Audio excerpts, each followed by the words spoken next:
Good morning. You probably see my mess in the background. Ooh, I'm going to play around with that. Okay, you probably see my mess in the background. Ignore that. I'm going to do this quick because it's kind of morning. I'm supposed to be getting ready for work.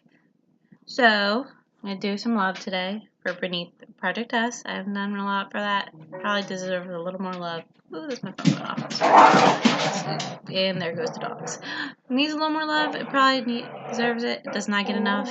This was written, and I'm probably going to age myself, freshman year of high school, so that's 2004, 2005. I had a dream. It was very odd because it was pretty vivid, and it was narrated more than the actual sound in the video, and it was very weird because it involved people I actually went to high school with, which is not normally something I want to be talking about. That's pretty, and I can still think about some of the people that were in it. Remember, there's some of the people that were in it. You hear the growling, that's just my dogs pretending that they're scary and they're playing with each other. They like to play keep away with each other.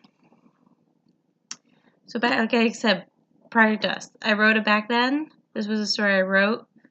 And then as I continue, and then hold on, backtrack. I wrote it. I would write a chapter or two here and there, and I'd upload it on free webs, which I don't think exists anymore. Does. I deleted that account. And I would upload a chapter. My friends would read it. So my friends, this is one of the few my friends read from the beginning to the end. And they would give me feedback. And then this was pretty much the story that made me keep going and writing other stories. I had written some shorter stuff previous, but this was the one that was like, okay, I really want to keep doing this, and I kept doing it. So as time would go on, if I I hit writer's block or just frustrated, this would be the story I'd turn to, open up the document, and just randomly start editing it. So this story has been edited so many times I've lost count. It finally was like, you know what? It's been so many years. This was a couple years ago. It's been so many years since I've been playing around with this. It's finally time that I do something with it and actually speak up and publish it. So I changed a bit at the beginning. So the beginning is new. The middle was a little tweaked, and the ending was completely rewritten. The ending you read now is not the ending, the original ending that my friends all had to suffer through, and I had some interesting feedback towards that back when it was ending.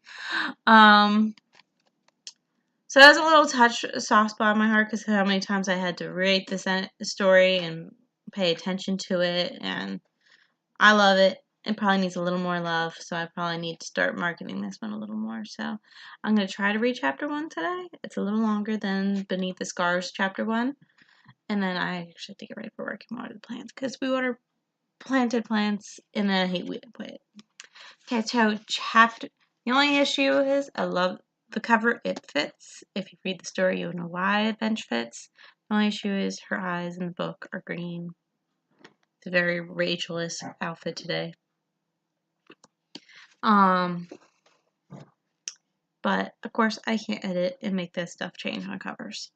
So chapter 1, Rachel. His fingers grazed hers, bringing her attention back up to those brown eyes that had become so familiar to her. The air seemed to be stuck in her throat as she was trying to find the words to say to him. This was the guy that she had been finding herself in love with. She still didn't believe that this was actually happening to her. Butterflies seemed to flutter every time he glanced in her direction. His mere touch seemed to turn her body aflame, leaving her skin to tingle in the aftermath of his fingers. These feelings inside of her were new, making her nervous yet happy. Look, he paused. Locking eyes with her, his eyes were filled with such tense emotions. I have never felt this way about a girl, and to be honest, I didn't want to ever feel this way about anyone. She felt his fingers interlacing with hers as he took a step closer, bringing the two to a point where they were almost touching. I love you, he whispered, as the other hand brushed some of her dark hair out of her face. Such a small gesture, but one that made her wonder if her heart would leap out of her chest. Little by little, he slowly drew close to her face. Her eyes drift closed as she could feel his lips about to graze hers for the very first time, stealing her breath away. Her heart started to speed up as his lips started to timidly The bus hit a bump, causing my book to jump out of my hands and my friend Bridget next to me to jolt back awake. Glaring at Ben over to pick up my book from my floor. I didn't grow up with the long road trips, and this one with the school to Virginia was seriously killing me. Reading in the car gave me a headache, but I was so beyond bored I decided to risk it. My inner mind was so jittery as the characters from being stuck on this bus for so long. I swear bus drivers purposely chose to drive over big bumps and potholes at obnoxious speeds to be annoying, Bridget mumbled, shifting in her seat in an attempt to fall back to sleep. I know the feeling, I answered, not really paying attention to what my friend for years was saying. Narrowing my eyes, I scanned the pages, striving to find where I was in the book. I flipped through. I really needed to figure out where I'd just left off. Just because it was an unrealistic moment in a paperback book didn't mean shouldn't enjoy the book. It wasn't the character's fault the guys in my grades sucked. Oh, God, I know that scale, Bridget spoke in an even tone as I started tossing through again, looking for keywords. Romantic scene? Yep, I replied, keeping my voice short, making the P pop. You really don't have to be so cynical about love, Bridget said, and I raised an eyebrow at my friend.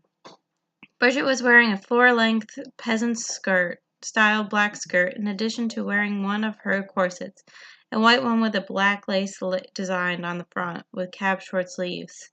Bridget had brown ringlets. Her hair had a little volume, but not that I could relate with my hair that was still a slight wave in it, but mine was thin. Bridget was wearing her spider choker and matching dangling earrings. She had black eyeliner on, almost in Egyptian style. But it's so much fun picking on the lovey-dovey airheads in the books, I faked, whined, batting my eyelashes at my friend. I really can't wait until you fall in love. I can poke you for all the details, all the while laughing at you because I was right, Bridget verbally jabbed before starting to repeatedly dive her finger into my shoulder. When that day happens, I'll allow you to drop a piano on my head, I muttered. I started to stab her back, giving up for a second, searching for where I was in my book to get her back. We were 15 years old, in our sophomore year of high school, but we still had our childish moments. She and I still meandered into the Disney store despite the stares that we might receive. We met in 6th grade, but really bonded in 8th grade homeroom, where we became closer each day over the dumbest things. A piano would kill you. When would I be able to gloat at you with you dead? She laughed. I smiled, rolling my eyes. I love you too. Bridget just grinned. We were getting a little edgy. The class trip started very early in the morning, before the sun had even started to peek into the sky. We were still not done driving from central New Jersey to Virginia. Morning wasn't any of our friends, apparently. Man, why couldn't you and I be sharing a room? I questioned, feeling my shoulder slump. I know. I really wonder who we're rooming with. Leave it to our school to turn a fun trip a few days from classes into a project. The project was vague, something to teach you about working together so we can further understand the responsibilities of adulthood. Their words, not mine. My warning would be waste of time along with frustration of working with someone you wouldn't normally deal with. I guess that actually could be the same wording for high school. No wonder they didn't use it. It was part of some new curriculum that the state wanted to test out on my grade. I already feel like my grade gets all the new tests, new scheduling, added into section to the state test, and now this. We were just now taking an 8th grade trip because of the school delayed it for 2 years just for this project. Would 2 projects really be so bad?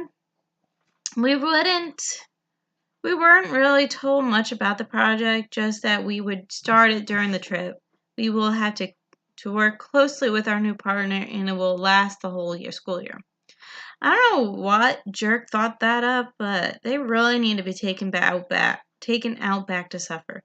Possibly being tied to one of those uncomfortable desk chairs with a loud speaker stuck on, and to top it off on a just for show air conditioner in August of New Jersey would be a good enough punishment for this person.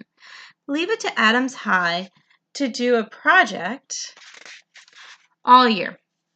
I always had such bad luck with group work. Really was hell on earth. Think positively. Maybe you'll get someone you really don't know. I raised an eyebrow again. That won't take much. Our grade is what, 400 people? I inquired, thinking I really didn't care to know most of them. Bridget shrugged. Sounds about right. Aren't you worried about who you're working with? I asked, trying to figure out if she was only as calm as she was because she was still waking up. Not everyone is as crazy curious as you are, she continued, rubbing her eyes a little. Did I mess up my eyes? I shook my head. I couldn't help it. I just don't want to screw up a grade, and that is a long time to work with someone. True, I'll worry about it when we cross that road.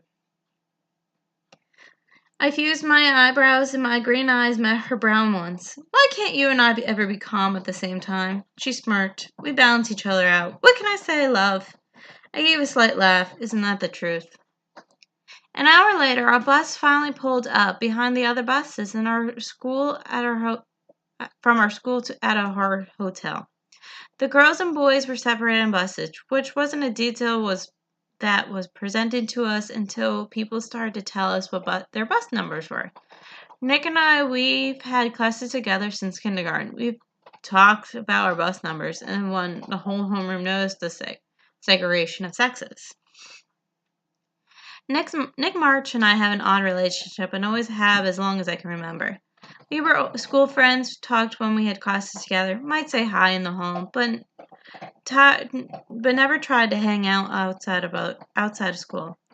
We're not on that level. Nick and I talking about whatever school, movies, and random jokes or comments during class when we were near each other. This was the guy who saved me a swing once in kindergarten the day we met. We hung out with a slightly different crowd when we got to high school. I heard him in homeroom talk about the parties he'd gone to, and having to sneak out back into his parents' house at godforsaken hours. That never happened to me in my wildest dreams. I never saw that side of him, and I am more than okay with that. However, I was pretty sure he was wanting to wring my neck for trying to figure out what the project was. He was trying to push away the thought of doing more homework, and I knew it. We worked enough together in class for me to know when he was trying to avoid schoolwork. Our two chaperones on our bus, Miss Barnes and Miss Dixon, finally seemed to remember the purpose of the trip as their discussion stopped. Miss Barnes was my English teacher, who still had a very sweet childish face, even though she was probably in her 30s. She had dark red hair that curled at her shoulders, freckles across her nose, and she was fishing in her purse for something as Miss Dixon, my math teacher, had her everlasting formed glower on her face, raising a dark eyebrow towards Miss Barnes. Miss Dixon had curly hair and a low ponytail that she wore every single day. Miss Dixon, unlike Miss Barnes, did not have an endless supply of patience. Tell me you did not lose the room keys, Miss Dixon spoke, her words direct and sharp. I did not misplace the keys, Allie. I just have a lot of stuff in my bag. Miss Barnes giggled. Companies make bags so big these days, it's hard not to put a whole lot of stuff in them. Miss Dixon didn't even crack a smile as Miss Barnes' head bobbed left to right, probably humming to herself as she searched for her keys. She did that in class. Aha! She wore a grand grin on her face. She held up a bundle of keys. Miss Dixon's stone face lacked the enthusiasm Miss Barnes had. Lovely, you can do your job, Miss Dixon remarked. Miss Barnes rolled her eyes and did her work. She did work with high school students, after all. Understanding sarcasm was teaching 101. Comments never seemed to penetrate her optimism. Was your sense of humor accidentally tossed out of the bus window? Live a little. Miss Barnes stood up in the middle of the aisle. Ladies, I'm about to pass out your keys, so we can get the ball rolling. Make sure you listen to the directions very carefully and answer the room phones when you guys are not allowed to bring any electronics on the trip. Now, Lori Darroyle, where are you? I turned my head, taking a deep breath before letting it out slowly, in an attempt to calm my nerves from popping away like popcorn kernels in the microwave. I watched as the boys walked and jumped and ran off their buses into the chaotic mess that was a mob of boys trying to get a hold of their belongings under the bags. I was truly not looking forward to pushing through the people to grab my duffel bag. The crowd of males slowly dwindled as they were herded into the building. Rachel Hertz. Miss Barnes peeped up, in her little voice light and peppy. I glanced up, and she just turned around with a charming beam on her face. I was one of her students, and she knew me. Here you are, darling. I leaned over Bridget to take taking the key, not even checking it, to see my room number. My eyes just stared at the hotel door. The guys were completely gone from sight. Rachel, what's your room number? Bridget asked. I dropped my gaze onto the piece of plastic in my hands. 228. You? I returned the question with a simple shrug of my shoulders. 226. We're next to each other. Her lips were turned upright. Her eyes joyful. That could be helpful. I snorted. Maybe, but they're having night check. She shrugged my shoulders. You can be a pain at times, Rachel. I rolled my eyes. Bridget stood up, fixing her long skirt as we got off the bus. She probably did not have the best wardrobe for a field trip, let alone one including a long drive. I tried to walk down the stairs, leaving a little space while we made our way down so that I would not step on her skirt or pull it down. Once we got down, I was stayed back a little with Bridget before going over to take my bag. I didn't feel like dealing with a large amount of people in the one area. Got claustrophobic in crowds. Once some people left, Bridget and I pushed forward, grabbing our belongings before heading into the hotel. I have a thing about elevators, so I made Bridget take the stairs. We were on different bus than our other friends, and I didn't feel like searching for them in the mess. It was every person for themselves in the sea of students. That and I wanted to put my stuff down so I could find my room already. It was a long journey. I wanted to get the surprise over with, and as we marched up the stairs, I put my book back into my purse with the zipper struggling to close. Bridget and I pushed through the doors, and the girls racing around the halls pointing the numbers in search for the matching ones on their plastic squared keys. I sighed as I saw the numbers on the door. 216, 218, 220, 222, 224, 226. I sighed again. My chest felt like there was a tight prison around my heart. The door separated me from the moment of truth. Since I did not see a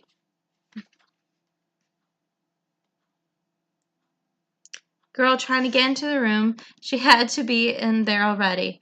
I glanced around at Bridget, who was at the door next to me. She grinned before swiping her key, leaving me out in the hall. I pushed my key in. Red lights. I was too slow with the key. I wanted to kick the door on the third try. I still could not get it open. Whoever was inside that room must think that I was an idiot and that I would screw up their GPA. I took a deep breath, and as I let out the air unhurriedly, I let my hands fall ever so slightly, composing myself. Pushing the key in, the green lights blinked, and I nearly squealed as the door opened. I sauntered into the room and saw a small couch and a TV. Up a little ahead, there was a bedroom with a door next to it which was closed. Had to be the bathroom. I saw a black duffel bag on the floor. I did not have a cheerleader or extreme preppy girl by the looks of it. I tossed my bag out to the side of the room so that it would be out of the way.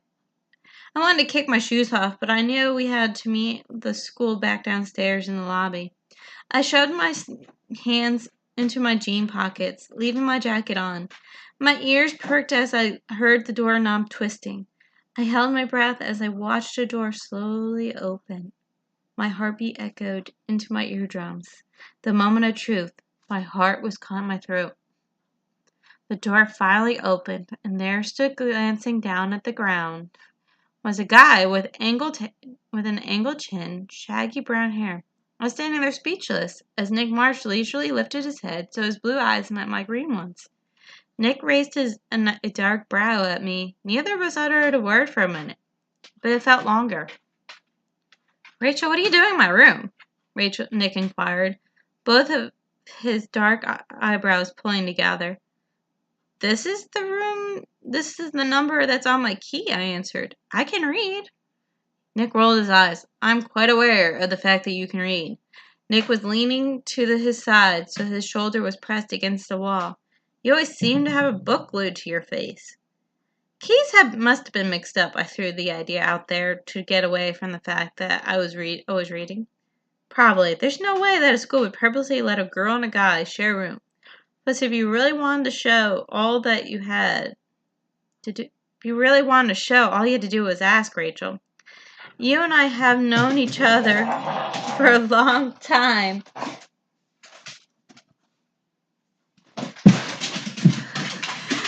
"You have known each other a long time." Nick wiggled an eyebrow. It was my turn to roll my eyes at him.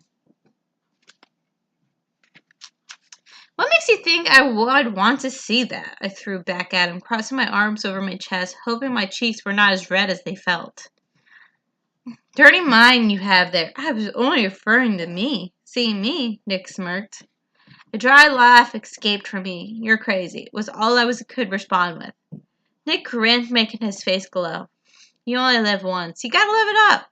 Nick shrugged as he kept the eye contact between us, almost as his words were supposed to be a personal message for me. "We probably should go downstairs to get our room sorted out. I'm sure our real partners would appreciate seeing us." "Probably, but we both know you'd have more fun with me than your real partner," Nick chuckled. "Oh, there's a period and a comma there. Ah. "Oh, totally. You saw right through me," I said. We can go on for hours about how amazing I am and how you'd have more fun being my partner, but we should probably meet them downstairs so we can move on to Williamsburg." Nick grabbed his jacket as he came closer to me. I kept my hands tight balls in my pockets of my coat. The teachers would probably try to fix our rooms quickly before we headed over a historical landmark, or would be in bad mood later. I reached over and opened the door to get out of the room. So that took longer to read than I meant. I had only meant to make these less than 10 minutes, but it's the whole chapter. These chapters are a little longer. I hope you enjoyed it. I might do chapter 2 another time. Please continue to listen to this. If you would like to read it on your own and not listen to my craziness dogs in the background, you can own your own copy and buy it ebook or paperback. I prefer paperback, but that's just my opinion. Have a good day.